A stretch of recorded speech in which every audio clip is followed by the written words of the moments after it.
if you can explain what is the crack? Hey, The crack. How can I have the crack? What's the crack? what is the crack? You are the crack. Welcome back to Audio Crack. We have a very special guest on today. It is John Rich. John Rich has done something monumental. He is a stronger, braver man than I. He's got that dog in him, literally. Got that dog feces in him, literally. Quite literally, yes. But amazing story. We're going to get to it. But if you don't want to eat shit when investing, you should check out Dub.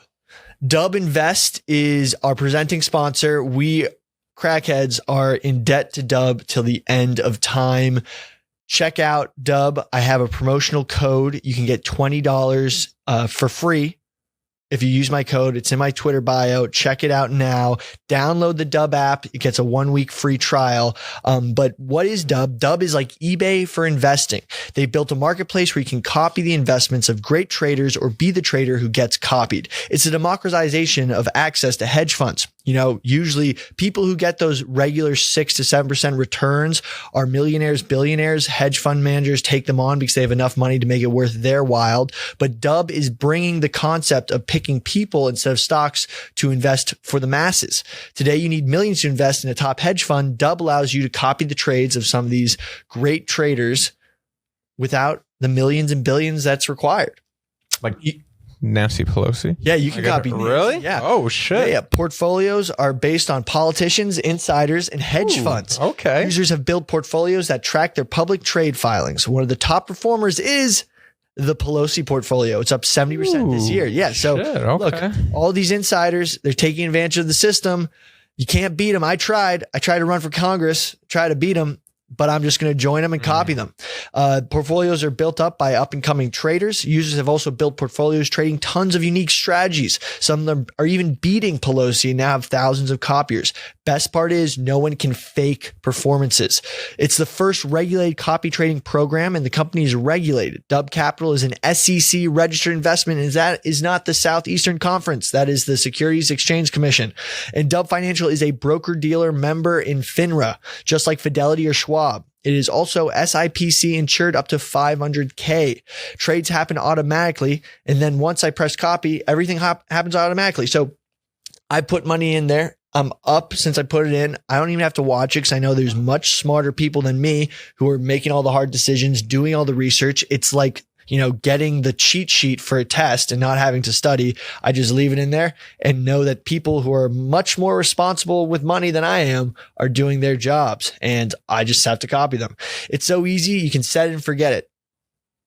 So I'd recommend throwing some of that sports gambling budget in the app. At least it won't go to zero and it's really not much work. Sign up for a 1-week free trial of Dub, cancel at any time and invite friends and get $20 each. So actually I have a link. It's in the subscription. You might be listening to this and it might be in the description of the clip. You get $20 for free, $20 just from signing up. And that $20 could end up paying for your mortgage in the future. Eventually. It actually sounds incredible. I'm interested in this. I could do a whole fucking audio cracked on. Yeah, we did last episode. Check it out. Right. Check it out on Dub. If you're really like saying like, is this the real deal? Listen to the episode. This is not investment advice. Past performance does not guarantee future results. Barstool Sports is a paid promoter for Dub and receives compensation for the promotion of its services. So John Rich. Billy. John, you paid for the sins of another man on the internet, but absolved your own sins of promises made on the internet. That's right. I don't know how much I paid for his sins. If people are going to let him off for my doing, that's great. I would love to help out. I don't know if I'd love to help out, but whatever. If 321 Noel, who promised to eat dog shit if Florida State lost to Boston College, if my actions last night absolved him of his sins, great. I was mostly focused on your own sins. My own sins. Exactly. So for those who don't know, the topic we're talking about is a Florida State fan tweeted 321 Noel. You won't be able to find his Twitter account or Instagram account. He's deleted his entire internet presence. And it's just not 321 Knowles. There's a fake one out there. A lot of people are falling for. So if you see at 321 Knowles, that's a fraud. Oh, it's just Noel. Noel. Yeah, no S. S. Okay. Yes. So he tweeted, if Florida State loses to BC, Boston College this weekend, I will eat dog shit out of a red Solo cup with a spoon and post a video of me doing it. So he made this statement. It was right after the Georgia Tech loss. Yeah, it was after the Georgia Tech loss. Yeah. Florida State was favored by 16.5 points. And BC, Boston College, not a historically good ACC football team, the pride of Boston, probably the best Northeastern football team, I'd say. BC historically. Northeast football sucks, so yeah, I guess it probably is. The best in Massachusetts, I'd say. Yeah. UMass, I don't think, has beaten them. Connecticut sucks. Yeah. So they beat them 28-3. And that's the score of the Super Bowl. Seminoles got wrecked by BC, losing 28-3. Oh, okay. Never mind. Yeah. I thought it scored more than that. Holy shit. 28-13. 28-13. 13. Okay. 13, sorry, I was going to say, I don't think it was that bad. My bad. So 28-13. yeah. So the Seminoles lost. Everyone's been going after this guy like a witch hunt because he made a promise online. John Rich, what promise did you make? So last year, at the end of the year, when Michigan beat Ohio State in the last game of the season, Michigan-Ohio State rivalry, I lost a pretty good sized bet. I bet on Ohio State to win that. I was annoyed. I thought Michigan still fucking sucked. And I tweeted out on my own accord, nobody asked me to do this. I said, if Michigan wins the national championship, I promise to cut off my head. Obviously, Michigan went on to win the national championship. So now I'm stuck here. And look, I don't have the biggest following on Twitter or anything. But ever since then, you got people coming at you. I was supposed to cut off my head, and I felt like I had to do something. I was essentially just kicking the can down the road. I kept making the joke that I'll cut my head off whenever like our sales sells it as like content, which obviously. Did you ever think of trying alternatives such as you'll cut your head off and freeze it like Ted Williams, or I think Walt Disney? Well, that would still be committing suicide. No, but like once you're dead. Yeah, once I'm dead, I guess I could have thrown that out there. If I was uncircumcised, that would have been ideal. Well, you still got to. I mean, I could have got like double circumcised, I guess. You taking a little more skin off? Yeah, I also have a couple moles that I could get removed. Oh, I thought about trying to swing that, but that kind of seemed like a coward's way out too. But anyway, so I've had that hanging over my head. So last night, our guest, which is coming later in the week, and let's just tease it, Brian Johnson, the blood boy, the guy who had a blood boy that he did blood transfusions with his son. We're interviewing him tomorrow. We may release that by the end of the week. Okay. But crazy dude, billionaire who's doing basically what QAnon has been accusing billionaires of doing for a long time. So we're going to have him on, talk to him. Wait, that's the guy who... Yeah. Who's like reverse aging? Yeah, he's trying to reverse age. My God, I wrote a blog about him once. Yeah. That's crazy. Yeah, dude, I got him. I've been trying to get this. Dude, I almost got him on macrodosing, but then everyone's like, we don't want him on macrodosing. I'm like, you're not going to have this dude on? He's literally like so... Oh, he's very interesting. Yeah, like what? Like, yeah. You know... I always just hope he doesn't get hit by a bus. Yeah, because then he's... Can you imagine if he does all this shit, then he just walks in front of a bus? Yeah, that'd be terrible. I like age, like... Well... He's not to put that on you, Brian Johnson, but... So... Brian Johnson moved to Thursday. Today is Wednesday. Tuesday night, I'm scrolling Twitter. I see that John Rich is paying for 321 Knowles sins, and you ate dog shit. Yeah, so I should explain this a little bit better. I've had that whole I got to cut off my head thing over my head for a bit, and I knew I had to do like something eventually, but I didn't really have any ideas that I thought were good. On the rundown yesterday, it was Nick Turaney, Ohio State, and Nikki Smokes. And they were talking about this Florida State guy who promised to eat dog shit and then disappeared off the internet. And it was Ohio State who threw out the idea, well, if John ate dog shit, maybe he could absolve this guy's sins and then also get off the hook for cutting off his own head. And for whatever reason, I thought I would take him up on that. And again, this is all very stupid. I want to be very clear. I wish I didn't do it. When I woke up today, I was like, I should not have fucking done that. I mean, that was disgusting. I'm not positive my fiance is going to be home when I get back today. She's pretty disgusted with me. It's a bit tongue in cheek, but she's not happy I ate dog shit on the internet, as any fiance would not be. Some people are like, hell yeah, like this fucking rules. Other people are like, this is disgusting. Other people are like, you're gonna die because you ate dog shit. Yeah. So PFT commenter famously ate horse shit. That's kind of what gave me the confidence to do it. Okay, dude, this horse shit is just grass. So horse shit seems worse than dog shit. No, dude, horse shit is just grass and hay and like a little bit of poop and shit. But the thing is, like, horse shit is like mostly just cellulose that they can't break down. Like dog shit is your dog on dewormers and antiparasitics? Yeah, he's on a heartworm medication. Yeah, so that's a blessing. Okay, but dog shit definitely has a way worse bacterial and parasitic load than horse shit. So interesting, dude. Do you think you're gonna get worms? I don't know. Well, dude, what do you think? I feel like you're going to tell me I'm going to die regardless. No, I don't think you're going to die. I think you're going to be fine. Did you puke it out afterwards? No. You didn't? No, I didn't puke or anything. No. You didn't puke off camera? No. So you just took the dog shit? Yeah. It's going to pass fully through you? Yeah. That's crazy. You didn't puke it out? No. How much alcohol did you surround it with? Not... Like I bought a little double shot of Fireball beforehand, and I mean maybe it's more of a tiny thing of Fireball. I think it was more than a double shot. It was like one of like the $4. Yeah, but one of those. How much alcohol did you have surrounding the poop? Because you have to destroy the bacterial load in there. And then like a high noon to right after it, a full one. Oh my god, dude. Well.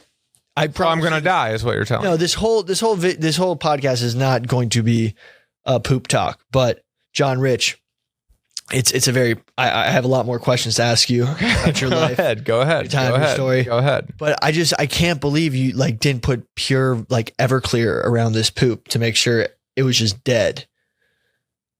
Would that have even worked if I had just like washed it down with straight up alcohol? Yeah. They like, it's that easy? Yeah.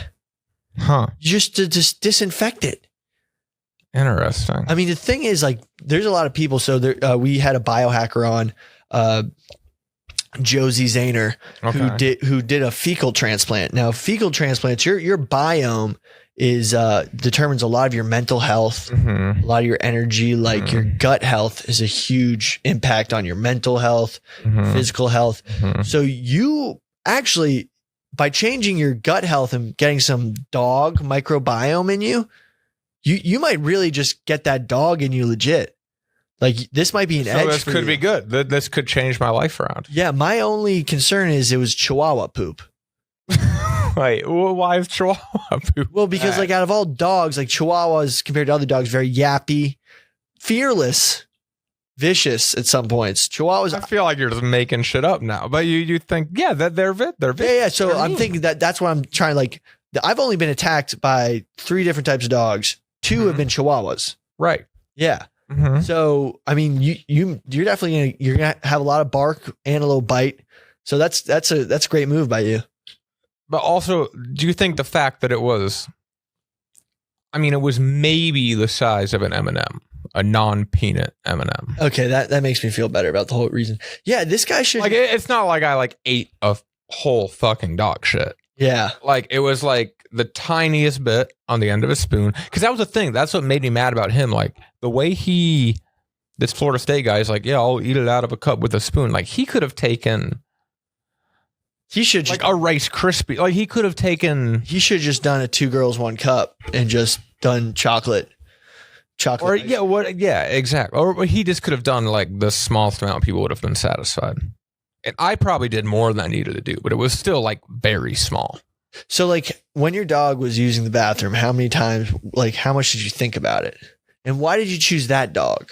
Because he was the one who shit. So They're both Chihuahua mixes. yeah. Why do you like Chihuahua mixes so much? It's not that I like him so much. My dog, Doc, the one who pooped, shout out Doc. I found him on the streets of Texas. I was working in Texas and I was selling like construction trailers. So we had a big yard out back. Yeah. And he just like showed up 3 days in a row. And eventually like somebody brought him to the office and everyone's like giving excuses for why they can't take a dog home. Yeah. It basically came down to me and I didn't want a dog either. But I was like, I can't just like. You learned to love the dog? Yeah. Well, I love dogs, but like at the time, like I didn't want a dog. But basically, it was I had to take the dog or else we were putting it back out on the street. Yeah. So do you like the dog? I'm glad I took him. I love him.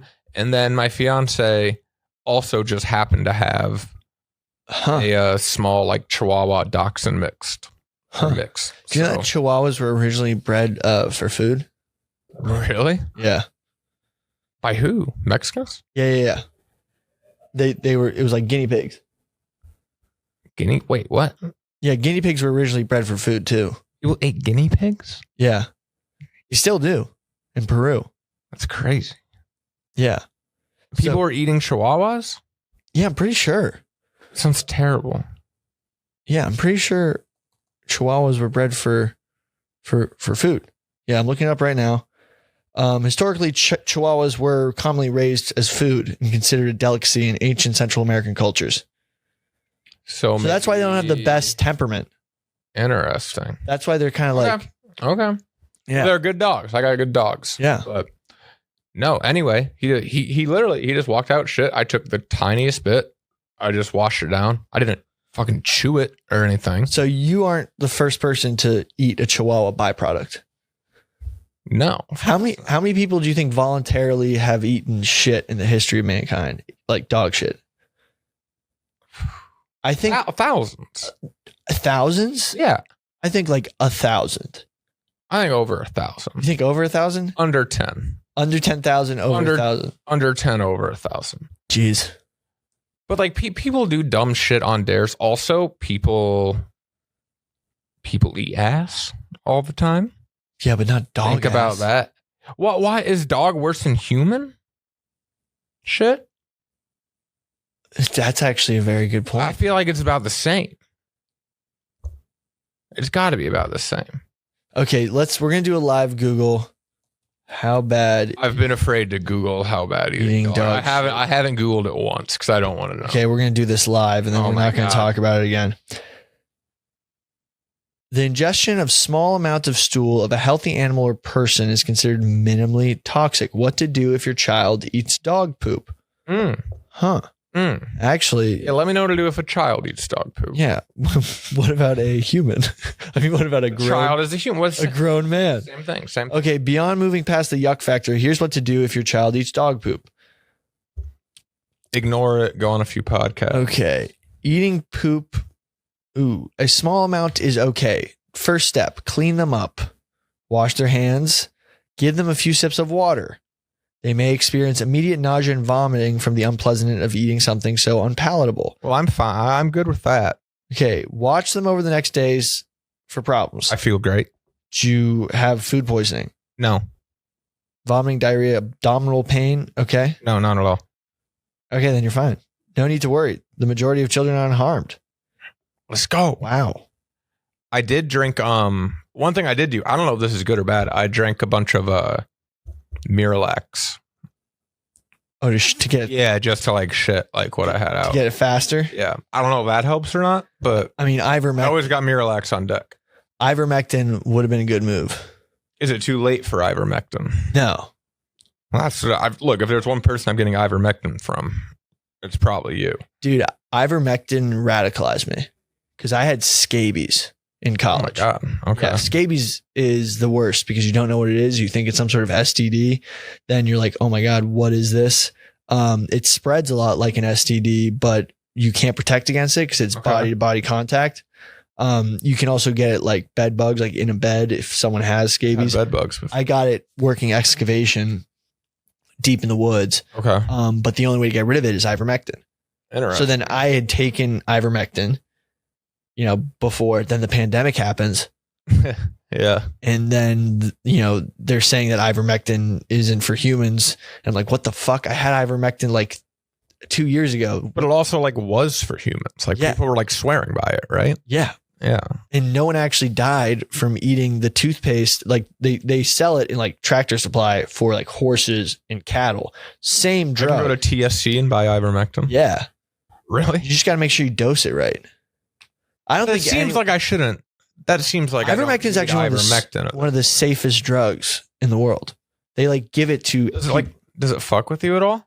Am I gonna like feel like my stomach or like I'm not gonna feel high? No. I don't think it actually does anything besides like change a certain chemical makeup of your body. Interesting. I think it throws your pH off a little, so like you can handle pH fluctuations. Yeah. But I had a few people in my replies tell me to take ivermectin. I think you're good. You know what shit is good. filled with parasites? Have you ever seen bears like with like worms coming out of their ass? I don't think so. No. Now I'm going to show this video. No, it's pretty wild. So bears have shit you don't want to eat. Yeah. So bears are the hosts of many internal worms, 50 types of worms in their intestines and lungs, and external. Yeah. So like, damn, bears, like sometimes you see them with worms coming out of their ass. Yeah. Yeah, dude, look at this. Look at this one. Like, look at how bad that is. We're going to throw the picture in the YouTube. It's just literally a bear. That's not a worm. That's like a fucking hose. Yeah, dude. It literally looks like this guy has like huge things of spaghetti. Oh, poor bear. Yeah. My God. And I didn't eat any stringy bear shit. Yeah. That's good. Yeah. That's good. I mean, if you're telling me you don't think I'm going to die, I don't think you're going to die. You might have worms. Feel okay. You can't afford to get a parasite that eats like your food. That's probably true. You get what I'm saying? Like, how do you stay so skinny? I guess I probably don't eat as much, I guess, as I necessarily should. I've always been like very naturally skinny, like my whole life. Like I've put on like some like muscle before. Yeah. And I've like really like choked down food and like pounded protein shakes.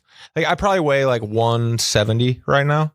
And I've been up to like 190, 195. And that's when I was like really like hitting the gym and like crushing protein shakes and like choking down chicken and rice. And you see, I used to be like that. And it's wild because in middle school, I used to have like 0% body fat, ripped six pack.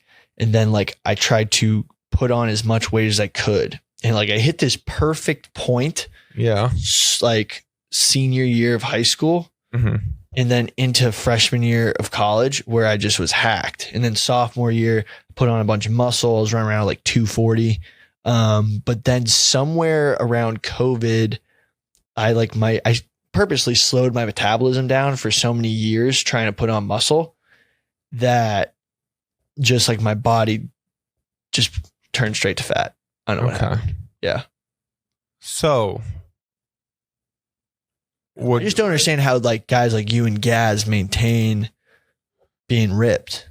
I think it's just like a natural metabolism. I know, but I used to have that. I don't know what happened. I think it's beer. So like you would get fat if you just like stopped like working out and stuff. Yeah. Like I wouldn't. If I stop working out, like I get skinnier. That's crazy. Yeah. I used to be like that. I don't know what happened. Yeah. I don't know. It's always been like that. But what you been up to? I heard you had some questions for me. Well, I had questions for you about whether or not I'm going to die. I wanted to know, so final verdict, should I get some ivermectin? I mean, I'm pretty sure you can get like if you start to have like blood in your stool, like, and you start to have like adverse side effects, because you like, I could come back from a tapeworm. I don't think you can come back from a tapeworm. You know? Interesting. Okay. So just think about that. Okay. most of my questions for you, I suppose. What's the craziest shit you believe in? The craziest shit I believe in? Yeah. Man, I don't know if I believe in like, I don't know, a ton of crazy shit. I think when this is probably, I don't know if this is the least crazy thing or like the most crazy thing. Mm-hmm. I'm pretty confident that when you die, it's just black. Like black. Yeah, it's just black and you're done. Oh, damn. And that fucks with me a lot. Like, I think about that a lot. Well, I mean, that's why it's better to think about it not being that. Well, yeah, now I'm thinking about dying from a parasite. So I'm thinking about it more. Well, we know that we know that like crazy shit happens. I mean, but think about it. Let's think about sleeping when you don't dream. It would just be that without the inconvenience of waking up and being like, oh, I'm up. I want to go back to bed. You know what I'm saying? Yeah, right. But isn't that like pretty scary? Yeah, but you wouldn't be. But you wouldn't know it. I know. Realize it. You know? Yeah, you wouldn't realize it. But so, hey, there, it could be a lot worse. You could go to hell. Would you rather hell or blackness? Blackness. Yeah. So, I mean, if it's that, it's way better than if they're like hypothetically, like let's say I don't think anybody can live. Let's not get into religion. Nah, yeah, let's not do that. What are the chances?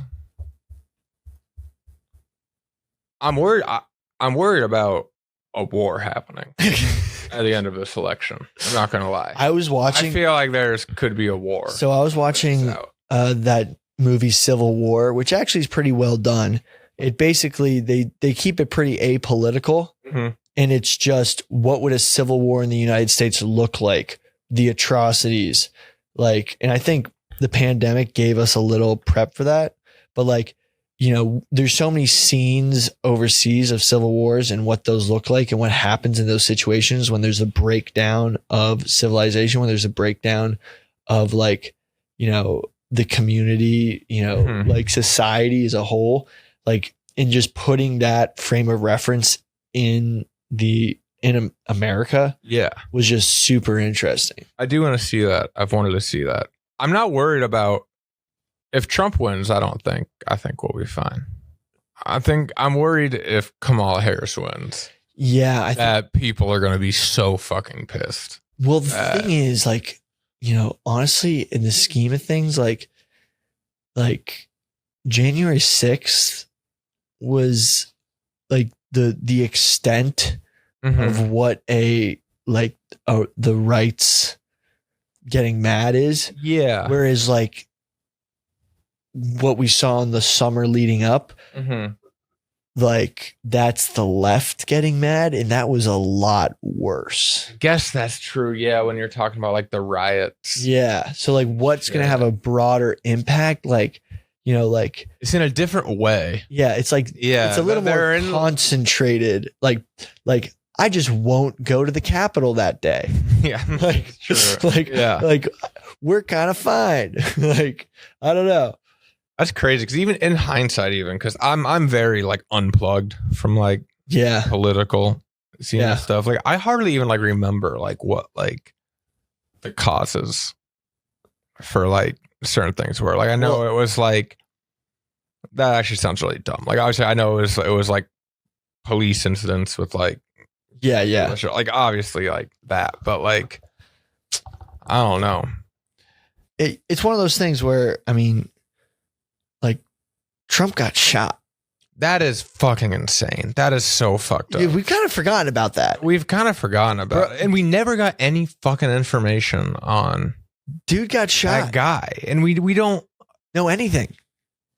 It is kind of crazy how much people just does just nobody care about the guy that shot? We never got. There's no investigation. Answers. It's they fucked with his parents for a minute, but didn't really learn anything other than oh yeah, they were a weird family. We know more about the guy who shot JFK than we do about this guy.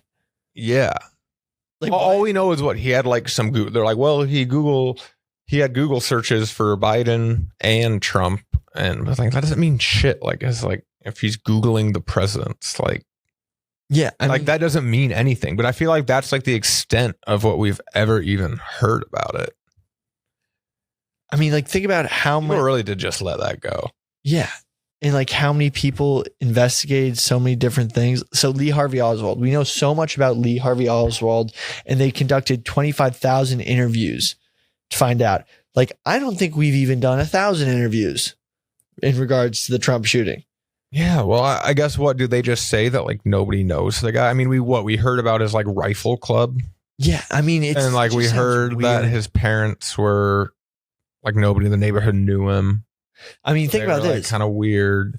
The largest shooting in U.S. history, we don't know anything about. What's that? Stephen Paddock. Yeah. The Mandalay Bay. Yeah. You know what would be a really imagine if you had a bachelor party in Vegas and you're like, yeah, dudes, we're going to Vegas. And then like you get all your groomsmen into a room and you're like, all right, guys, This is the 27th floor. we're in Stephen Paddock's suite and we're investigating what happened. God. That's why I brought you. We're not going to gamble. We're investigating. These are 3 prime locations I want you guys to check out. I've separated you all into, we need to investigate. We need pictures. And then hypothetically, we're going to get back together, find our findings, and display them on Audio Crack. Oh my God. What's your bachelor party plans? I'm going to Vegas. Loki, same.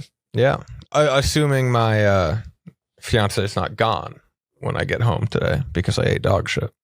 But I don't think you're getting any kisses anytime soon. no, I'm not even gonna bother her with that for a while. But Yeah. How long? I don't know. Like I imagine like next weekend. Or like honestly, like realistically, like this weekend, if we'll like go out drinking or something, like like forgetting, like it nobody will care I think anymore. you're fine. Like I think I'm fine. But no, I do want to go to Vegas. I love Vegas. Vegas is my favorite. Dude, I fucking love Vegas. Dude, and you can do Vegas if anybody like wants a cheap bachelor party. Yeah. Vegas is amazing, Dude, all the flights are subsidized by the casinos. This might be wrong, but you only have to pay a resort fee once, no matter how many rooms you book. Yeah, it's very cheap. And the best part $25 is, each sometimes. the best part is that people don't take advantage of in Vegas. You can go buy like a $4 tall boy at CVS and just take it to the casinos. Yeah. Like, and they don't care. You can take it to the table. Like you can drink for like, you can buy like, I don't know, what, 24 ounce drinks? Yeah. You can buy like $3, 5% Budweisers or whatever and just drink them all weekend. You can get hammered for not much money. People always think food is like, good and cheap. Yeah. And the food is fucking cheap. It's good. And if you actually want to gamble, you're getting free drinks there. Yeah. The problem is like you get carried away Gambling. and then gambling for one. And then like you're at the casino and it's like, well, I'm not walking to the CVS. Like I'm going to start buying $25 cocktails. And So, then I mean, all of a sudden you spend $200 on like 6 drinks or something. I mean, there's amazing $5 casinos. I like going to downtown Vegas and playing $5. That's the best part. Yeah. blackjack. Downtown Vegas. Amazing. Or the Oyo. I don't know about that. That's across from the MGM. Okay. Sneaky. I took Baval, the boxer. He was staying in the MGM and he was like, I'm like, his face was all over the MGM. And I was like, yo, we're going across the street to the Oyo. No one is going to recognize you. That's no one awesome. did. And he like actually was like, no one knows me here.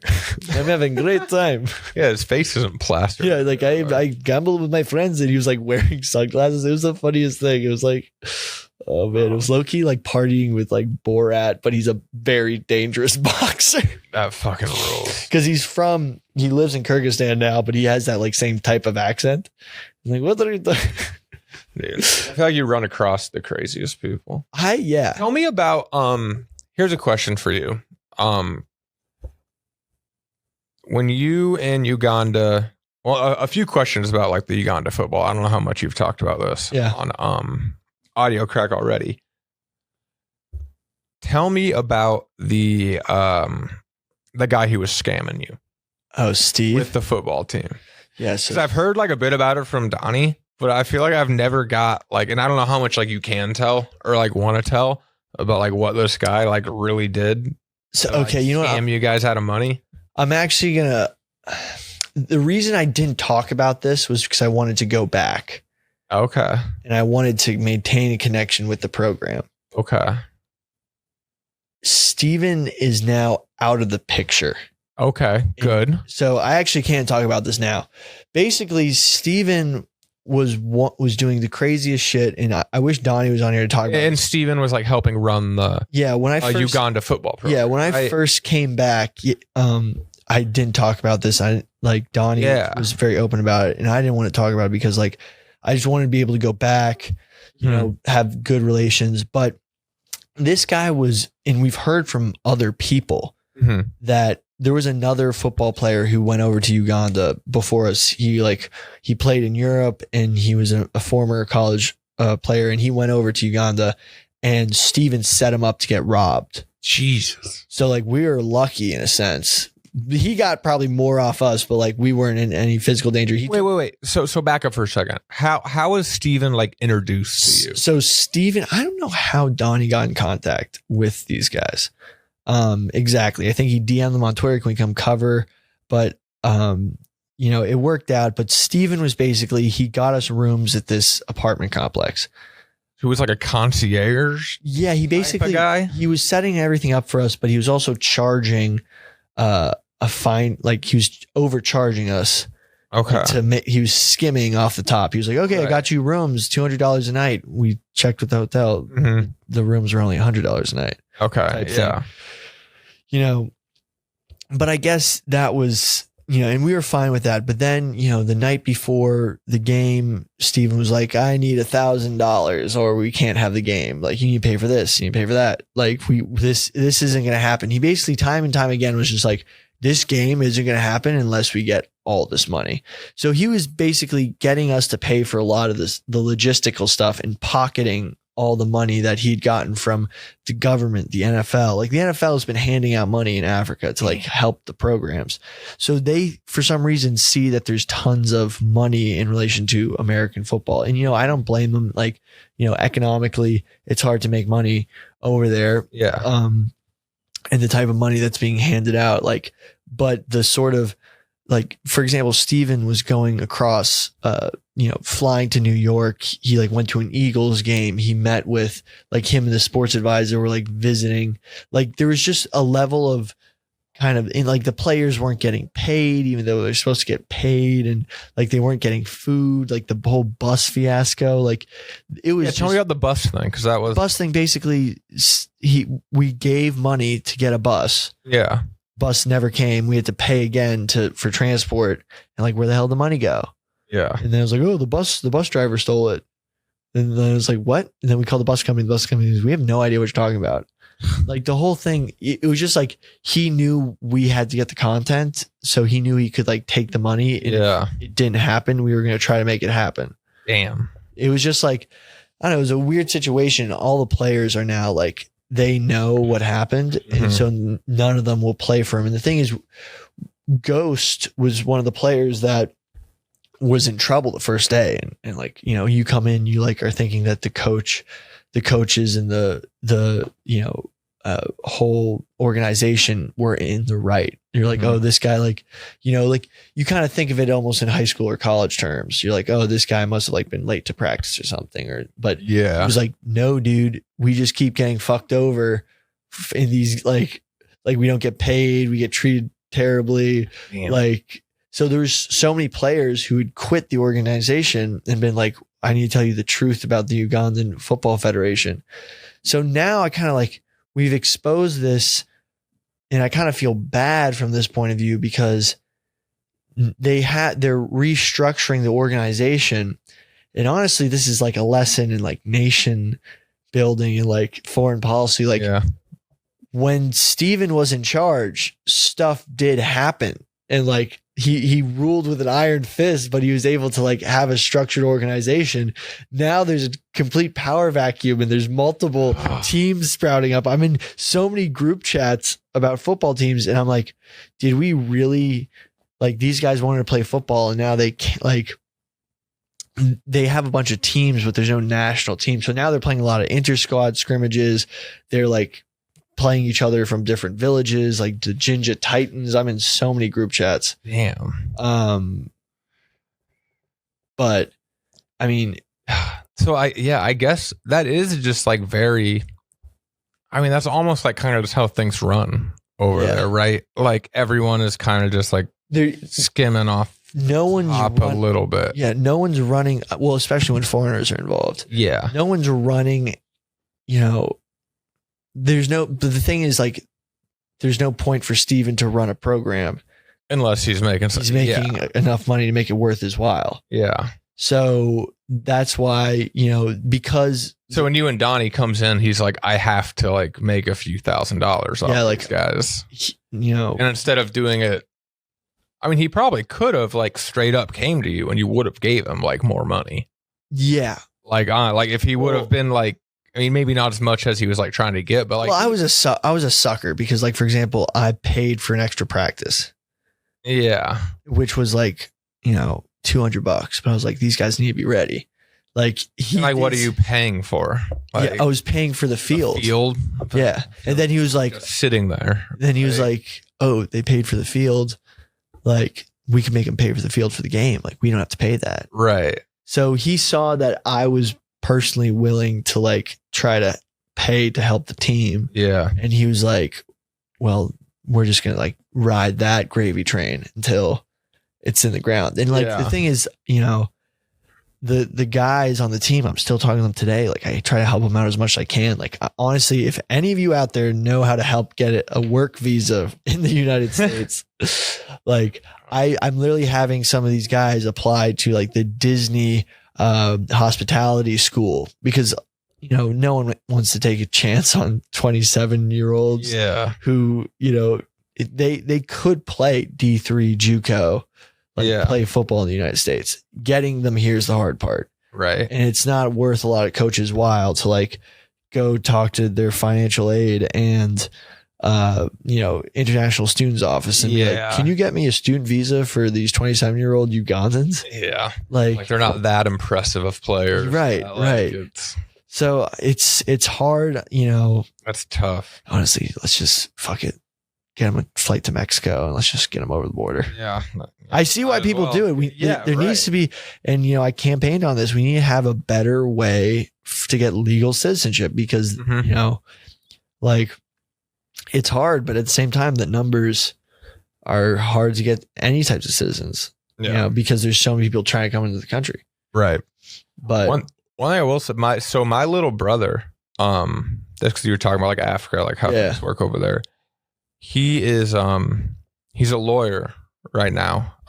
He does like a lot of nonprofit stuff, but he had like full ride to like Northwestern Law School. Like very like bright guy. Yeah. Like I'm come from like a very like liberal family, like very like, you know, like liberal, like left wing guy. Yeah. He spent a year in Africa volunteering. I think it was Cameroon. Francophone country? I don't even know. Is he speaking a lot of French? But I think they spoke English. I think he could. Maybe it wasn't Fuck. Was it West Africa? I think it was Cameroon though. Okay, I mean, regardless, but I know like when he left after being there for a year, like even him, like the most like. I don't know, just like compassion. Yeah, he got a little jaded on it. Yeah, it was just like so jaded with just like the way like things like ran over there and like having to deal with people and just like getting scammed every single fucking day. Like just like being like, and then like you feel bad too, because like he does come, like we come from like a good family. So like on a lot of levels, like he's like out there trying to do good. Yeah, and like he can afford to help people. So it's like when it comes down to it, it's like, well, yeah, like I could give you an extra $10 and that really would mean like a ton to you. Yeah. But it's like, it just happens every day, all the time. Yeah. I mean, like you just felt like so like jaded, and he almost like, he almost like hated like the way he like became, because he was just like he like thought that he could go out there and help these people. Yeah, and like he did like so much to help them. Well, but it was still just like he was like constantly just like kind of like felt like he was like being scammed, and like even like the woman who she like won some award here in America at Bowling Green State University for all this charity work she was doing. Like she scammed him out of like a couple $1,000s or something. Like it was just constant. Well, I mean, it's scamming. Like the effort it takes to go into scamming gives them a higher dividend, in that like the money that they can take, like $1 to us is worth way more to them, and just how the currency exchange works. Like the utilization of $1 to us versus $1. Like for example, they talk about this in economics, like $1 to Bill Gates is different to $1. For example, $50K to Dave Portnoy is way different than $50K to us. Right. It's like units in gambling. So they're willing to do much more and put in the effort for, that $10, which is like the difference to us. And the cost of living is much lower, but that also means the wages are much lower. But there are some countries in Africa that are very economically viable. Like definitely. It's just like the ones that like need help though. Yeah. Like where like you go to like get these like volunteer opportunities a lot of times are probably like. Yeah. So for example, Nigeria is going to have more people in 2100 than China. Yeah. Nigeria's like Nigeria's populated countries. Yeah. World, it's right? on the, it's up there. It's up there, but it's because they've had great economic prosperity. Yeah. And there's other countries, people think of Africa as one country. Yeah. But it's honestly bigger. It's like 3 or 4 United States. And like the differences in ethnic groups, languages, and people across Africa is more diverse than Europe. It's more diverse than Asia, but we just, it's we like make it a monolith, which, because a lot of people just don't go there. Yeah. But, because of that, like, for example, Namibia has such a low population density, or Botswana. Okay. Botswana is one of the safest countries in Africa because they have diamond wealth. So they have they subsidize all their people. So there's way less crime. They have like a great judicial system. And a lot of it has to do with they're one of the best, a lot of people talk about the resource recourse, the resource curse, when like a country has oil or diamonds or something, and then they immediately become corrupted. Angola has diamonds, but like the Russians are in there and there's a lot of corruption. But like Botswana, for whatever reason, is done really well, where they have, a nationalized diamond company. Anyone in Botswana who wants land, who wants livestock can get it and start their own life. So like there isn't the government. Yeah. You can apply for a land grant to farm it. And part of that is that there's not that much people. It's a smaller group of people, so it's easier to manage. So why is that? Is it like a like tough environment? Like why don't more people? Oh, well, their population's increasing. Okay. But just there's the same way that there's less people in Wyoming. Okay. And there is New York. It's just, the Okavango Delta has become a huge boom tourism wise. And it's such a fascinating, it's really on the come up. Like there's now everywhere in Africa there's Wi-Fi. Like there's the modernization when it comes to that. Like there's a lot more amenities than people think. Even like Uganda, like it's a fascinating place. Interesting. So people were bringing this up on the rundown the other day, and I had no idea if they were just completely talking out of their ass or if this was like at all a possibility. The Olympics. Yeah. People were like joking about like a Botswanan just won the fastest man, I think, technically. Like I'm talking about football though, with like flag football. Yeah. And things coming up. Do you have any like path or like ability or like want to like get Africa involved in even like qualifier? or something like that. Well, so that's what's. And I don't even know how many teams get to qualify, like, or how big the tournament is. Well, the thing is, no African teams. Let me check this. So there was a qualifier. Like, for example, 32 nations from 6 continents learned their opponents. I don't think any African teams qualified because there was no way to have a governing. I'm probably lying. Did they even like play flag football? I could technically coach the Ugandan flag football team. Okay. Like, I have enough contacts to hypothetically. Like, you could get one started. Yeah, dude. You could like bankroll it and stuff. So I don't think Cameroon. Okay, the only African team I'm seeing in the flag football championships was Cameroon, and Cameroon hasn't played anybody. Huh. So are they going to get like an automatic bid or something from like Africa? Like I'm looking at. You got to get that Ugandan team going. I think the Ugandan team would actually do amazing in flag football. Really? Yeah, amazing, because they have the skill players, and we weren't able to like. The lineman was one of the tougher parts. Kenya had way better linemen. Okay. But like, hypothetically, I could definitely. It's just hard to organize because now, as of right now, the Ugandan national football team doesn't, like, no players want to play for Steven. Really? Yeah. Fuck. And it's kind of like, but then there's like nothing. So it's like, did we help Ugandan football? That is crazy. Like, maybe not. Yeah, I know what you mean. That's like, going to say earlier. It's almost unfair to, in some ways. Again, I don't know exactly what all you dealt with him. Yeah. But in some ways, it's almost like unfair to say he's like scamming, because that's just like how the economy works. I mean, yeah. Well, like, to a degree, it's all, but like we from America like expect people to behave in an entirely different way. Yeah. When, like, I don't know, but I guess if you said like people over there were upset with him too. They were all upset with him saying get paid, but at the same time, like, if he is the only one willing to yeah. If he's the only one willing to, take on the risk, and like, it's hard to deal with because, like, but the thing is, at the same time, like, that's what makes it so costly to like try to, like, I don't know. It's one of those things where it's just.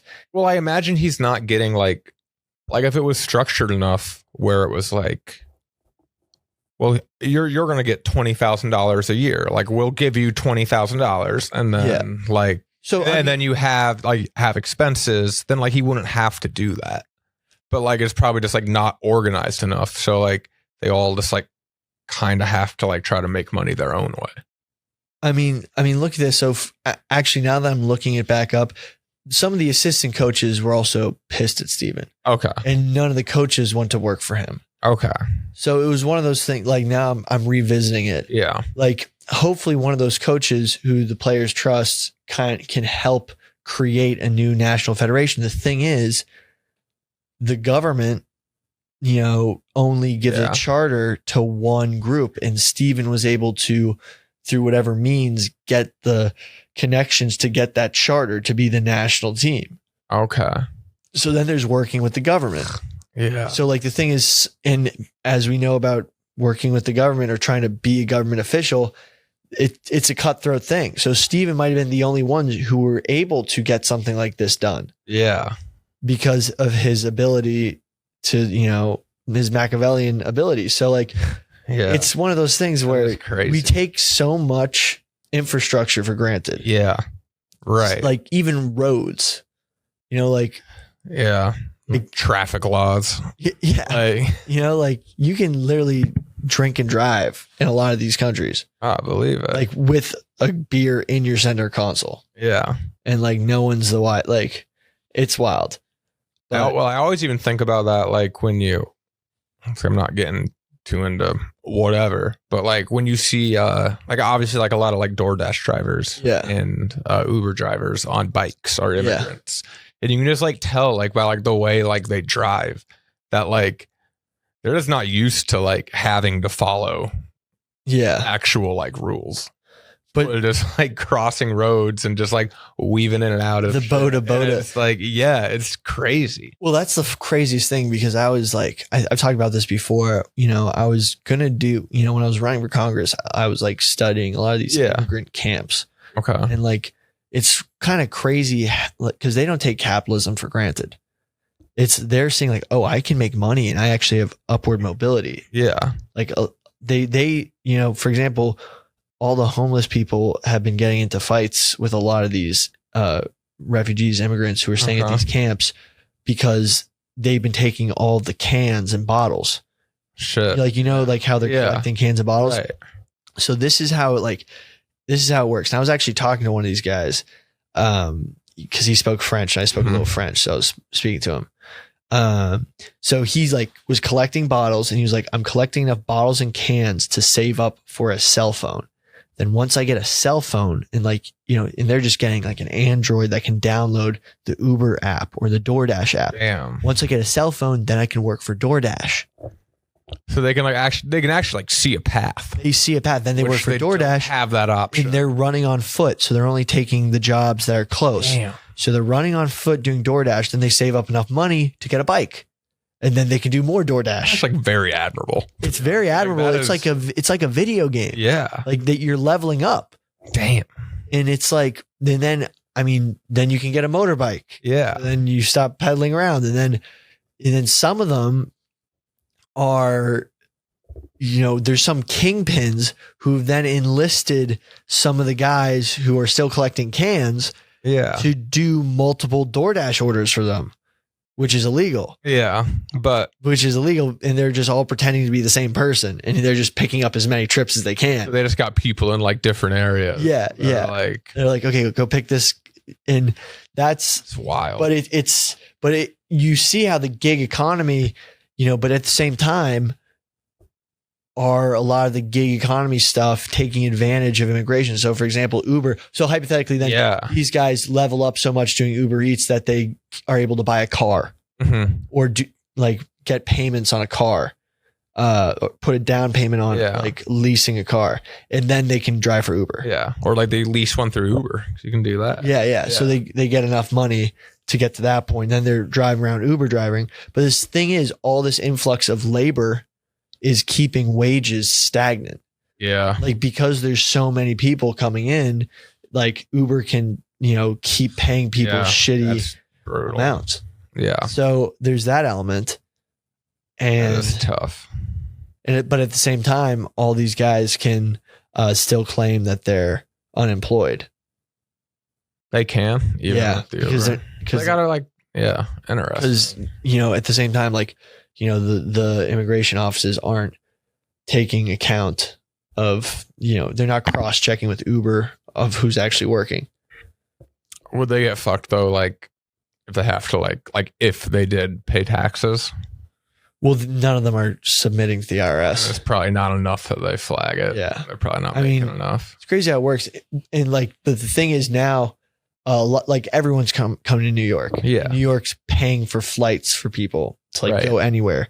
So they're seeing, it's like crazy how the economics are interacting in real time, because they're saying we can make more money driving for Uber in a place like Minneapolis, in a place like Milwaukee, because less people go there. But then they hear through word of mouth, then all that labor, all the supply goes to the demand in these places. And it's kind of like, whoa, it's wild how that all works. Yeah. It's nuts to watch unfold, but I was talking to this guy about it. I was like, it was crazy because I was talking to him in French and I was using my Google Translate. Mm-hmm. And the thing is, no one actually I was actually talking to these people firsthand. I'm like, yo, you're collecting all these cans. Mm-hmm. What are you using the money on? And besides food, and also it's more for him, candy. All he was saying, candy, sodas, because he actually gets food at the camp. Oh, okay. He gets housing, so it's all for just savings and any sort of hashish.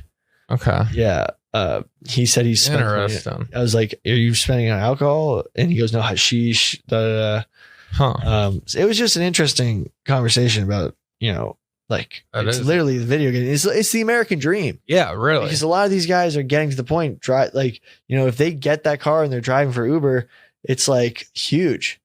They're like, they'll drive, 20 hours a day, sleep for 5. Yeah. And, and you can just see how like that's what's built America, that immigrant mentality to work harder. Yeah. A lot of people here. Yeah. In the Uber, the barrier of entry to DoorDash is so low. Yeah. Like it's so like anybody, if I can like just fucking get here, I can. And get a phone. Yeah, exactly. And get a phone. Yeah. But I don't know how the thing is, you know what it was? They needed a SIM card. They would buy a SIM card. So they usually come with phones because they needed phones to get through like the gap, the Darien Gap. Okay. Like they're like getting through Mexico to get to the border is fucking hard as fuck. That's probably, yeah. Like, imagine that's a whole fucking. Like you need a phone. Like navigating that, like because they're doing like different types of cash app to pay the cartel. The cartel advertises across the world, like to come to the United States. In that, like you have people from, and by the way, the people coming over are not just from like Central America, Africa. Like there's people from Georgia, the country. Damn. Like there's white people coming through Mexico. Yeah. And I'd do the exact same thing if I wanted to come to America. If you wanted to. Yeah. Yeah. Damn. That's nuts. Have you ever done like DoorDash or Uber or any of that, like worked it? No, whenever I was working odd jobs, it was all, through word of mouth. Like I'm lucky enough to have never had to do that. Yeah. I drove Lyft and Uber in Los Angeles for a year. Yeah. So I drove out to Los Angeles. Just a random story about me. I graduated college. I got a job in Texas. A good job. Probably like aside from this, I guess, like arguably a better job than this, just like financially and stuff. But I saved up like a decent amount of money, like right out of college. And then I quit because I wanted to move to Los Angeles and do stand-up comedy. Yeah. Which I was not very good at. But anyway, so I just did it. I just drove my Jeep out to LA. I had no place to stay or anything. I met a guy at a comedy club. Well, I stayed at a hostel for a little bit. Yeah. Eventually met a guy at a comedy club who had a van that he would like let me sleep in. And I would just drive Lyft like every day for like 12 hours or so. Then I'd go hang out at like an open mic spot for like 6 hours and like drink and like get on stage a couple times. How was he in the van with you? No. So this guy, this would be a funny guy for you to have on audio crack because he's got a wild story. I'm actually not sure what he's doing now. I should hit him up, but his name's Adam Zulik. Check him out. If he's still doing comedy, check him out because he's a solid comedian. Like open mic level, but like he's got some like good shows, and he's been doing comedy for a while. But he was homeless for a long time. And he was like literally like riding railroads. Like he would he had like he would tell me like there's like a I don't want to say underground railroad, obviously, but like there's kind of like a map that people go by that like show you like what parts of the country you can like hop on boxcars without getting like busted. And then like, you hop on here in New Orleans and it'll take you as far as Houston. Whoa. And then if you like get on here at this time. So like he like had this like whole thing mapped out. He called himself a traveler. Yeah. Like, that he was just like traveling the country. So he was just kind of like jumping on trains, traveling around. This guy's on YouTube. Sleeping on the street. Yeah. I don't know if he's on YouTube. He's got I mean, I can show you it's Instagram. Yeah. I don't know what. No, there's guys on YouTube who like train. Yeah, definitely. It's like, so he was like a train hopper guy. He ended up in Los Angeles. And the way I understand this story, I might have a little bit of this wrong. But the way I understand it, and what he told me, is he was there for Occupy LA, which I guess was that 2014? I was in 6th grade. So when Occupy Wall Street happened. Occupy LA came after that, right? Oh. I'm not sure. Whatever time it was, he was in LA during Occupy LA, and he was arrested along with like 100 other people, like for like protesting and shit. Oh. And turned out he was like wrongfully arrested, and he got to be a part of this lawsuit that ended up awarding him like, it was like $10,000 or $15,000. Like him and his girlfriend each got like, I think they each got $10K, and they used that to buy an apartment in LA. And it wasn't that long after that I met him, and like they had their apartment. But even when like he had like a pretty nice apartment in Silver Lake, which is a little bit east of Hollywood. Yeah. Like it's a good place to live in LA. Like it's like kind of like a formerly shitty, gentrified, up and coming neighborhood. And even when he lived there, like he got that apartment with this money he won from getting arrested and the settlement. Every weekend, like he would do stand-up comedy all week, like work on open mics. And then on like Friday, he would take the bus out to some like LA suburb, set up a tent and sit on like an overpass, like an on-ramp, like an exit ramp or an on-ramp somewhere, and just panhandle like for 3 days straight. And he would come back with like $400 or something, like every weekend. Whoa. And that was just like how he lived his life. Like he had an apartment, he had like a little bit of money saved up, and then every weekend he would just still go panhandle. Like he would like say, he like had a sign, he's like, far from home, I'm homeless, blah blah blah, would sleep in a tent, and then come back and like live in his actual apartment. And that was just how he lived his life. He would live in the apartment during the week, do stand-up comedy at night, and then for like 2 or 3 days, and he wouldn't do it every weekend. Like he would do it like when he needed the money, essentially. He would just like go take a bus somewhere, and like he knew the spots to go, like to make like the most money panhandling. Like he had it down. Like he knew like where he could make money and like where people would give him money. And yeah, he would just like sit on a curb for like 3 days until he like met rent or something. Jesus. Then come back. And he's an interesting dude. I learned a lot of interesting stuff from that guy. but he had a van that like barely ran, that he didn't live in. So I lived in that van for like 4 or 5 months. Wow. Yeah. And I would just have to move it like once a week for street sweeping. And it like barely like drove enough to get across the street. But that's, yeah. I'm telling you, he'd be an interesting guy to have on, honestly. He's got quite the story. What was the best thing that you utilized from him? Well, the best thing, I don't know if it's like utilizing, but like watching the way he lived his life, it gave me like a weird comfort that like no matter like how bad things got, like if things like really go to shit, like I don't know how it would happen, but no matter how bad things got in my life and like how much things went to shit, I know that I can move to Los Angeles. And like there's like these spots, like he's like kind of like told me like what to do. Like, is it like mostly like shopping centers? Nah, it's on ramps, exit ramps. There's so much traffic in LA. So like you find a like a ramp onto a major highway, and there's just lines of cars there all day long. So the light turns red, you walk all the way down. Okay. And then the light turns green, walk back up, walk back down. And that's how you hit the most people. Oh my God. Yeah. So I always get pissed when I see like homeless people just like sitting on the side of the road. Like, I'm just like, dude, you got to fucking work. Like, if you want to make money, man, like, you got to fucking work. Like, I know how to do this. He always told me, I don't know if this is true, but he always told me, he's like, you could, if you went out one weekend, he would always try to get me to do it. But I could never bring myself to do it, obviously. Yeah, like, he told me I could make $1,000 in 2 days. Cause he says like, he's like, since he claimed like, you're white, you're like clean shaven, you look like younger, like people will relate to you better and like they'll want to help you.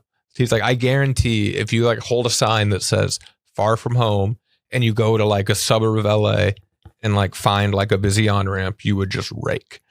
So like always in the back of my mind, I'm like, damn, like I guess if things really hit the fucking fan, so that's what I can do. So the angle that he was marketing was like, I'm far from home.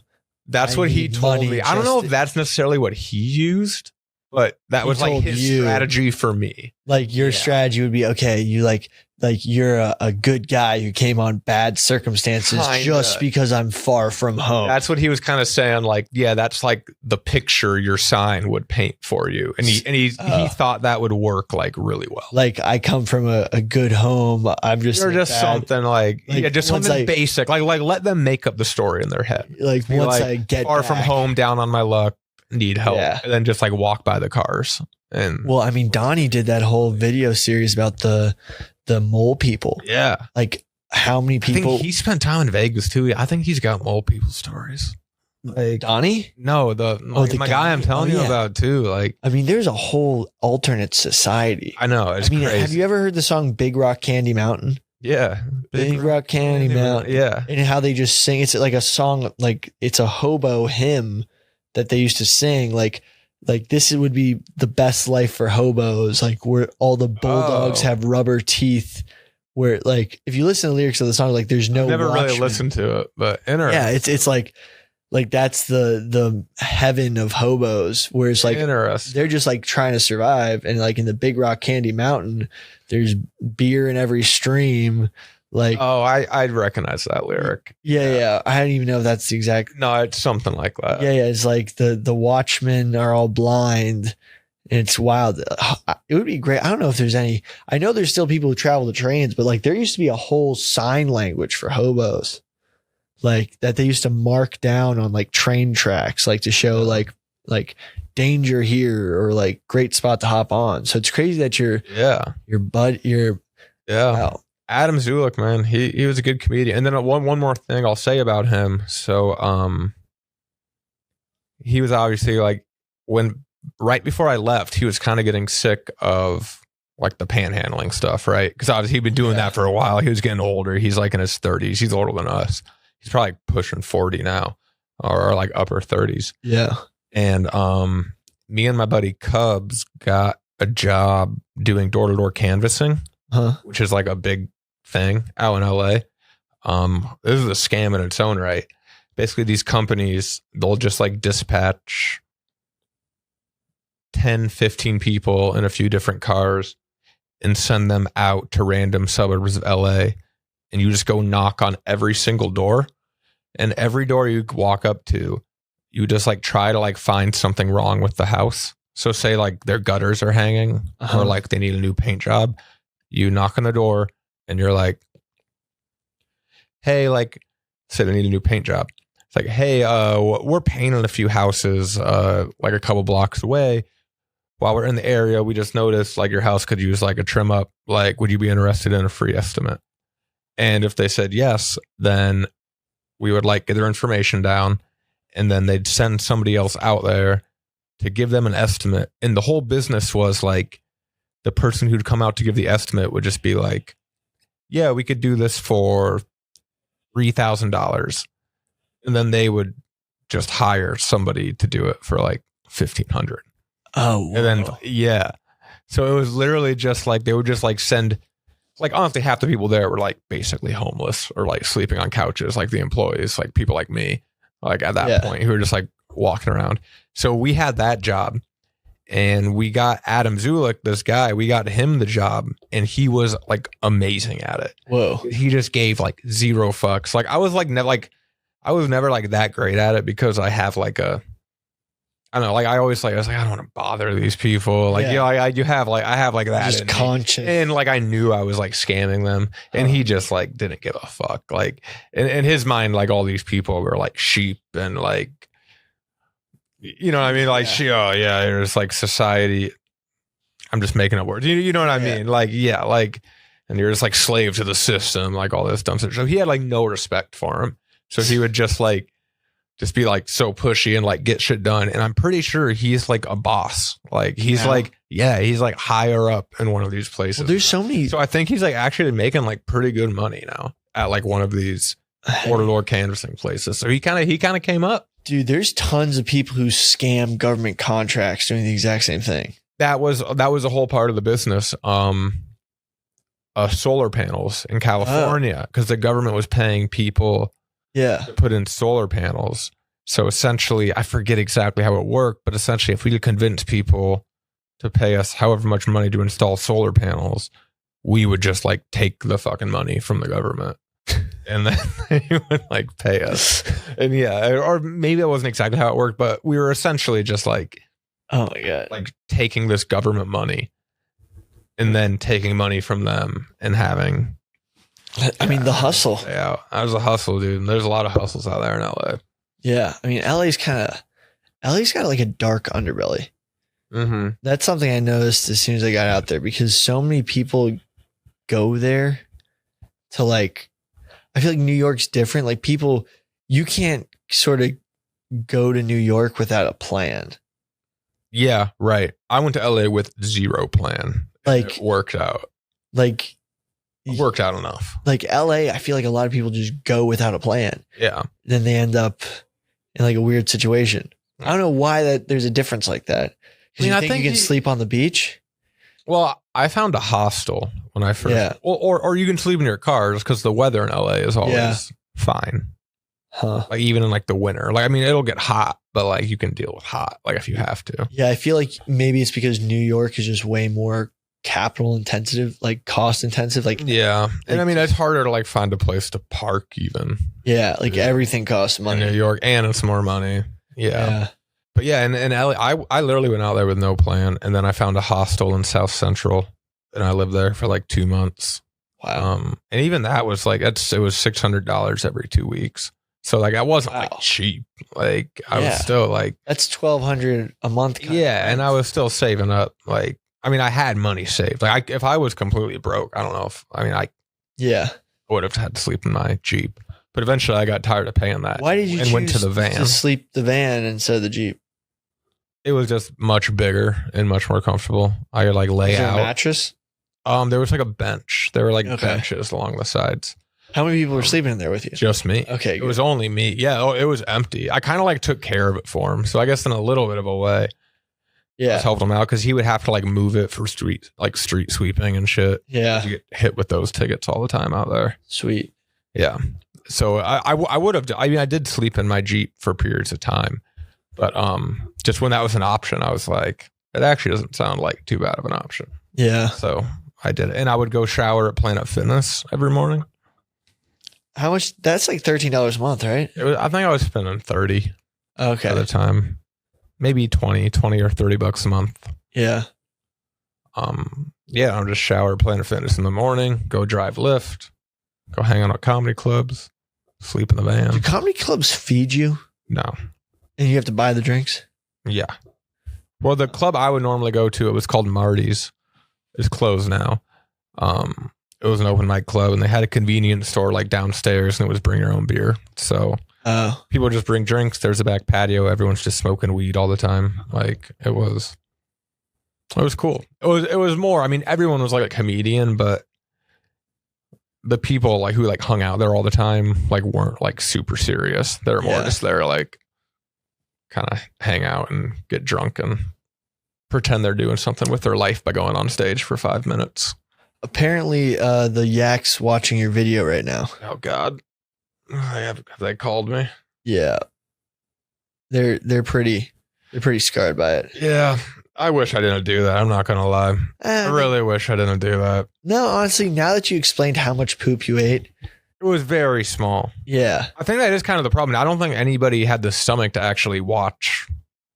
I'm gonna be honest, I know nobody actually watched it. I kind of skipped ahead. It was very small.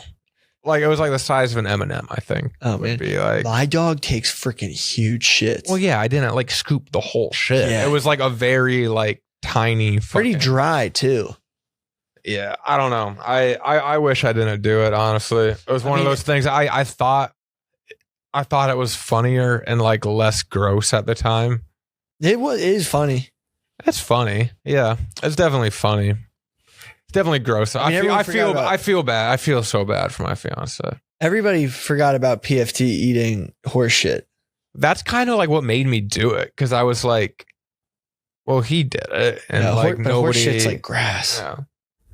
Yeah, I guess. Yeah, but this is what KFC said on KFC radio. I told him that too. He's like, well, yeah, but like PFT has like he's like a co-host of the biggest podcast in the world, like, and like all this other stuff to fall back on. He's like, now you're just the shit guy.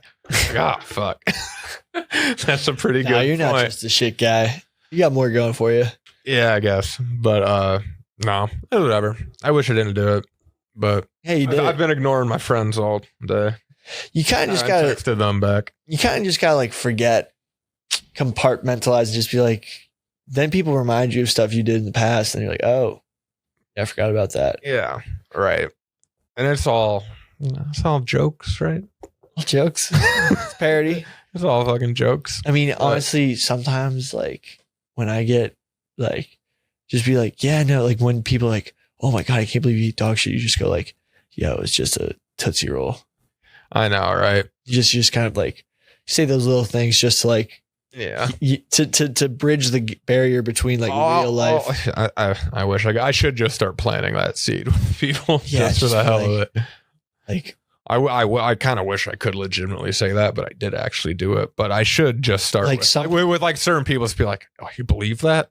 Yeah. Sometimes like super with like my aunt. Yeah, like just be like, oh, I don't you believe like that? Come on. Sometimes I have like super liberal family members. Yeah. And they're like, I can't believe you ran as a Republican candidate. I'm like, it's like that's content. I'm just fucking around. Like, dude, if I fucking made that ballot, dude, the guy who did the seat might actually win. I could have actually won this fucking thing. Really? Yeah. Fucking bullshit. You and RFK, I got you both. I know. They the same way. Yeah. Crazy. That's really what they did with RFK too. They just like they even he didn't have the money to like fight that shit. I mean, he didn't have money to do Super Bowl ad, but the thing is with legal, like he had a super PAC, but a super PAC can't pay for your legal bills. What? Yeah.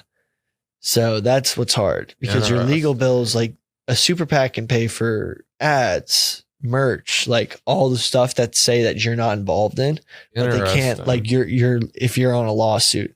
The way they fucking do in New York is bullshit because like, you know, you have entities under like random people who are part of those names, like submitting the lawsuits. So it's like it's not a concerned citizen asking for a block. It is literally like a huge company, like a huge company with tons of resources, like the Nassau County Republican Committee, who pour millions of dollars into trying to get you taken down. Damn. But it's just like one dude from the district. That's so fucked up.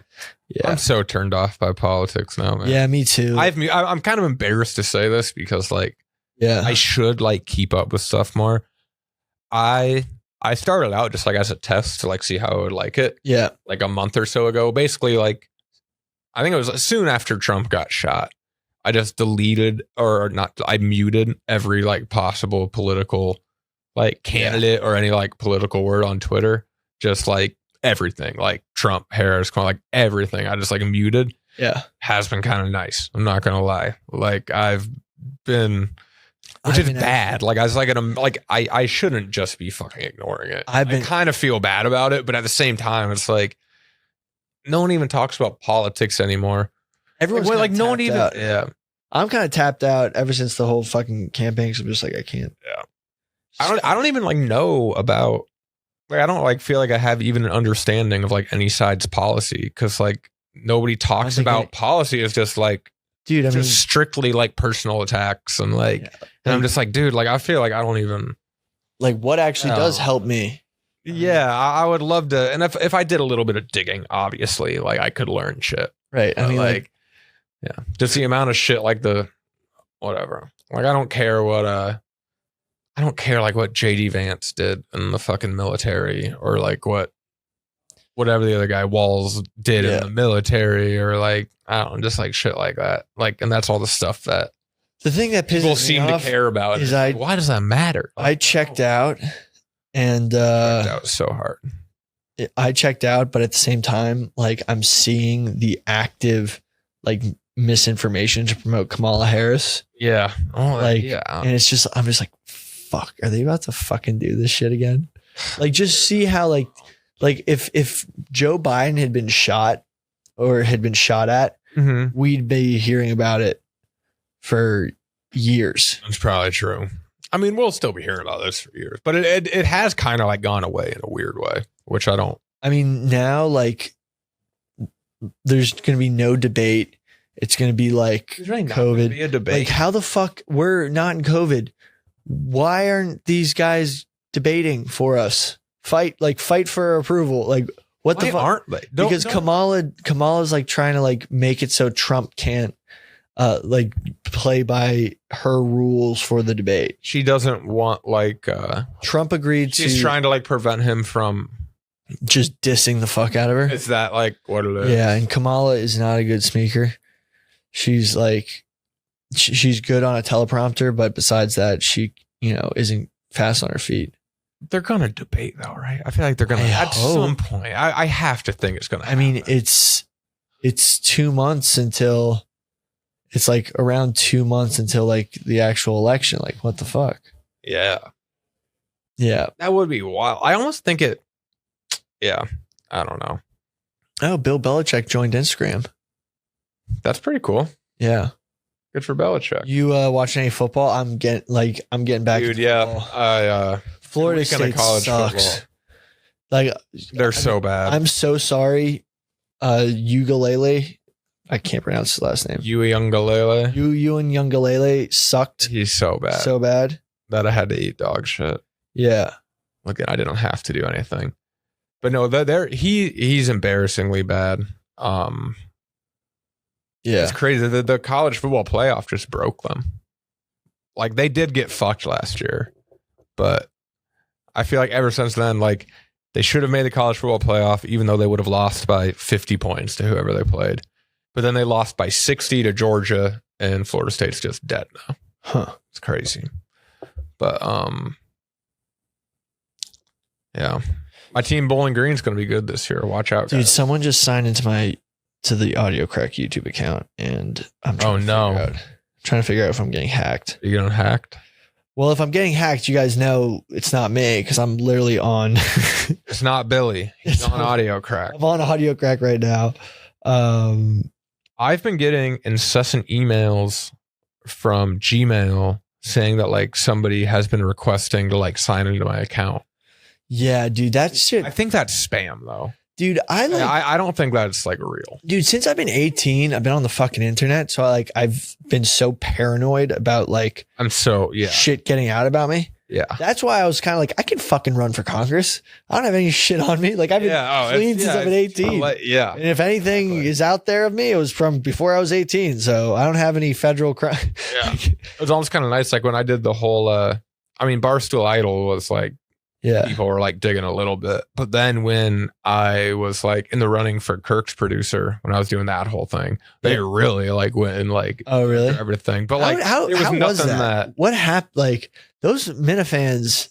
Honestly, I love that show. And like, the Minifans were all great to me. I just couldn't move to Boston, man. I love their loyalty. Because they came at me hard before the basketball game, and Kirk and I talked it out. Like we were just trying to hype up the game. Yeah, but they were like coming at me. I was like, "Whoa, what the fuck, dude?" Yeah, honestly, they were nothing but great to me. I feel bad. I'd love to have Kirk on the show. If that show was in Philadelphia, I would have like 1,000% like gone for the producer. Oh, I'm getting a random call right now. Oh no, Billy. God, is this a fuck? Wait 1 second.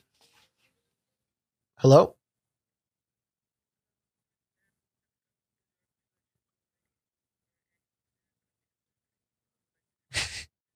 Okay, let me call you back. All right, thank you, bye. Speaking of dog shit, my dog needs vaccines. I was just the vet.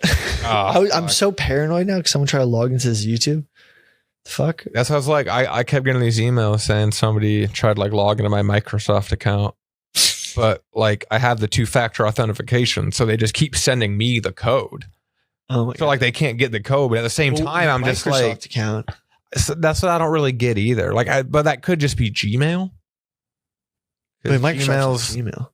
Yeah, I guess you're right. Yeah, I don't know. Do you have a Windows computer? Yeah. So maybe they're trying. So I have like Microsoft Word. Do you have Teams? Not that I really use. No. Yeah, I mean, maybe they could remotely get your. Who knows? I think it's Dude, hearing some of the bullshit. sorry for those listening after hitting the microphone. Hearing all the horror stories, especially the women who work at this company, how they try to hack all their shit for photos. Yeah, that's insane. That's like that sucks. So fucked up. I mean, I could show you what's in my Snapchat secret thing, and it's a lot of funny stuff. Yeah, with friends, but like you nothing. don't need that getting hacked. Yeah, like oh my god. Yeah, like I have nothing. I mean, it's crazy. It's crazy working here. Yeah. I've said this before. I guess I've probably never said it publicly. I'm not sure. So my contract ends next June or July.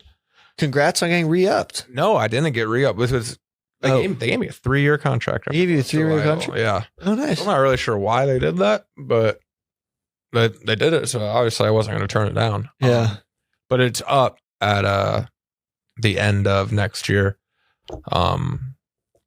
I think it's possible I'll go back and like work like a sales job again. I'm not totally sure, but yeah, I didn't. I had like nothing against Barstool at all. It's just like, it's like trying to like start a family soon and stuff, like and like getting married, and I don't know. I'll have to think about it. Like, there's really nothing against Barstool or anything. Like everybody's been great to me here, but yeah, I don't know. It's a little bit weird starting this job when you're older. Yeah.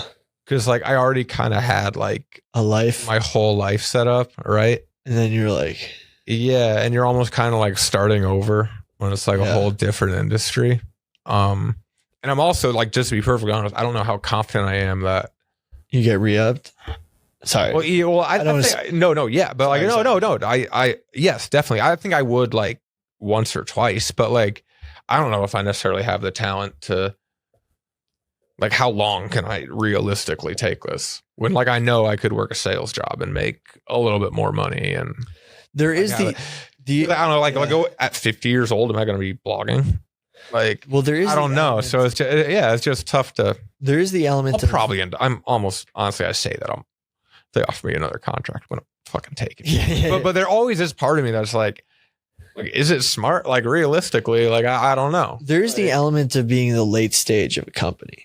Yeah. Right. Where like being part of a startup, like if you have equity in that startup, one day if the company gets valued, you might become a millionaire. Right. Just from equity. And like in that meantime, you work for a salary. But it's very hard to like make, enough money, like intergenerational wealth on a salary. There's that element. Yeah. Right. Like, I want to buy a house. Dudes can't buy houses.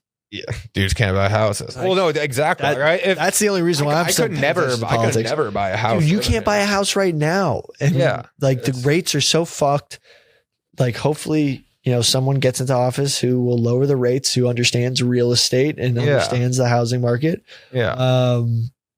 Because you don't have to devalue home prices. You just have to make money cheaper to get from the bank. Yeah. And there's, some people understand that, but like, I don't know. That's what pisses me off.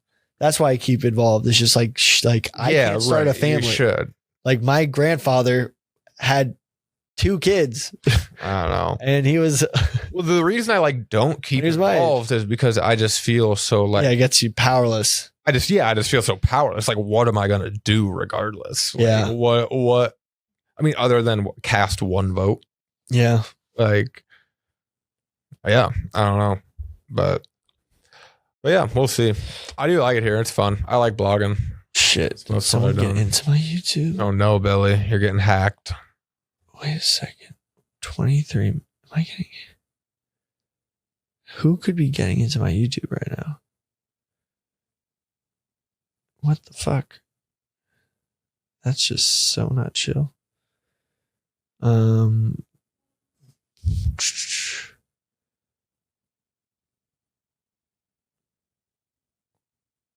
Angel Reese sure sucks, doesn't she? Just kidding. Not really. I mean, I hope no one's hack. I mean, if someone hacks my YouTube, what are they gonna hack? Oh, you know what? Maybe it was because what about your like producer guy?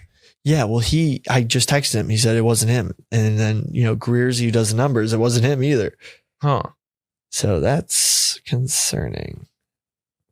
You're not logged in on any like random Barstool computers? No. Huh.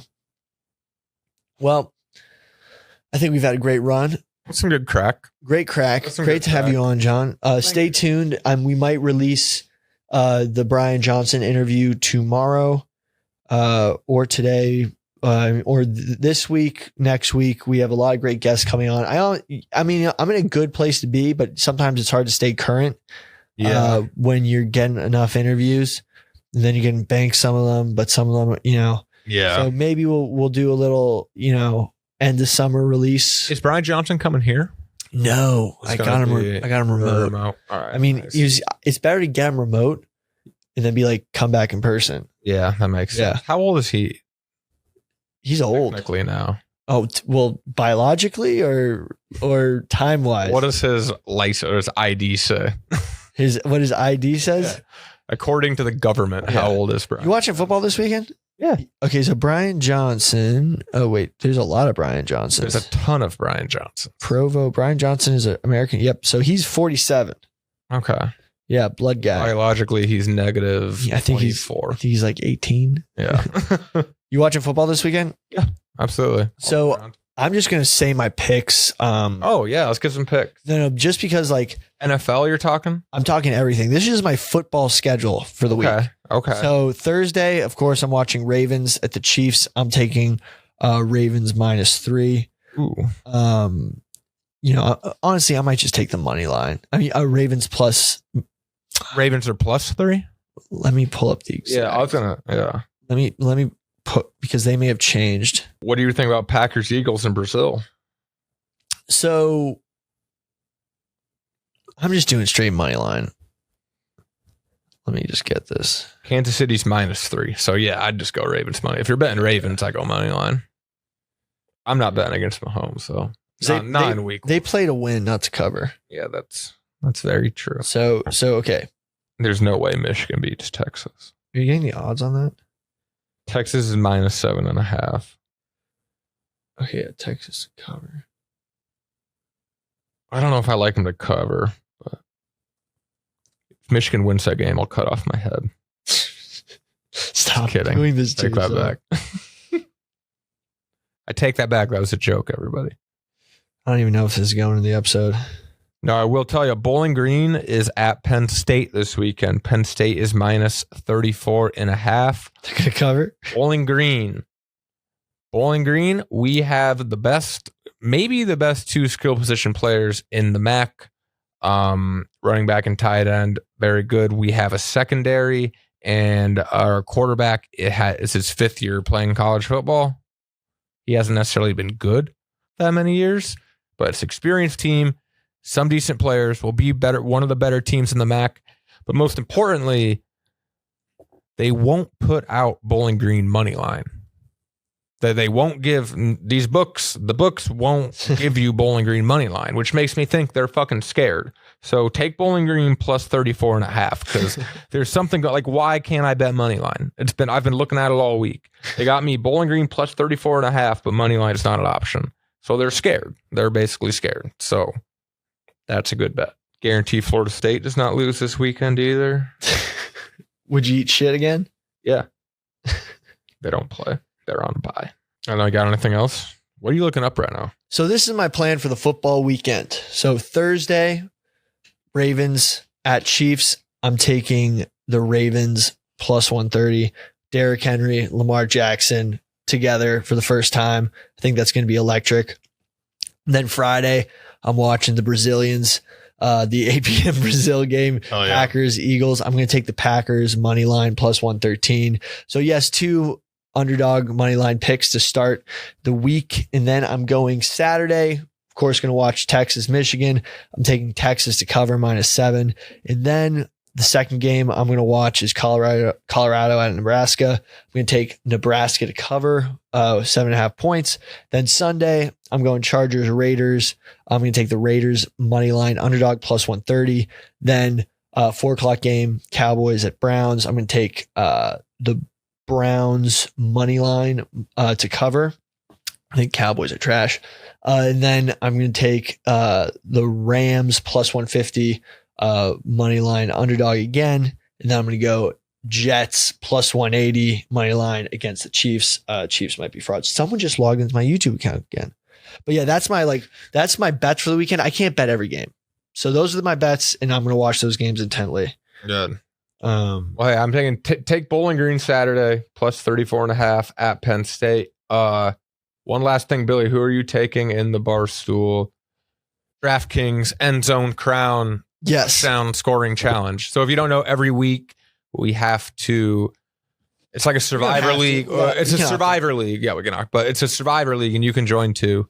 You pick a player to score a touchdown. You can't pick the player twice in a row, so it's got to be a new player every week. So to get out of the first week, I took Christian McCaffrey. Okay, it's just I took James Cook. Okay. Nice. I should have gone McCaffrey, but he's a little question. He's got a little injury. I know my backup was Deebo Samuels. I'm afraid McCaffrey, if he plays one snap, you're fucked. I know. Well, thank you guys all for listening, crackheads. Shout out Dub one more time. Thank you to everyone who listens. Interact with the episode. Follow on all platforms. Check it out. Watch the YouTube. John Rich, thank you for coming on. John Rich got that dog in him. All right. Thanks, guys. Thank you. Daddy used to knock them down, yeah, and I should have known not to mess around with the nightlife, or the bright lights, or the women who won't be my wife. He told me, Sonny, leave them vices on the shelf. Oh, but the dog's in the dive with a silver bullet, and if a keg's alive, I'm singing, hey man, pull it, till the barkeep started calling me the saint. Save my soul. Ever since I first turned 17, it's girls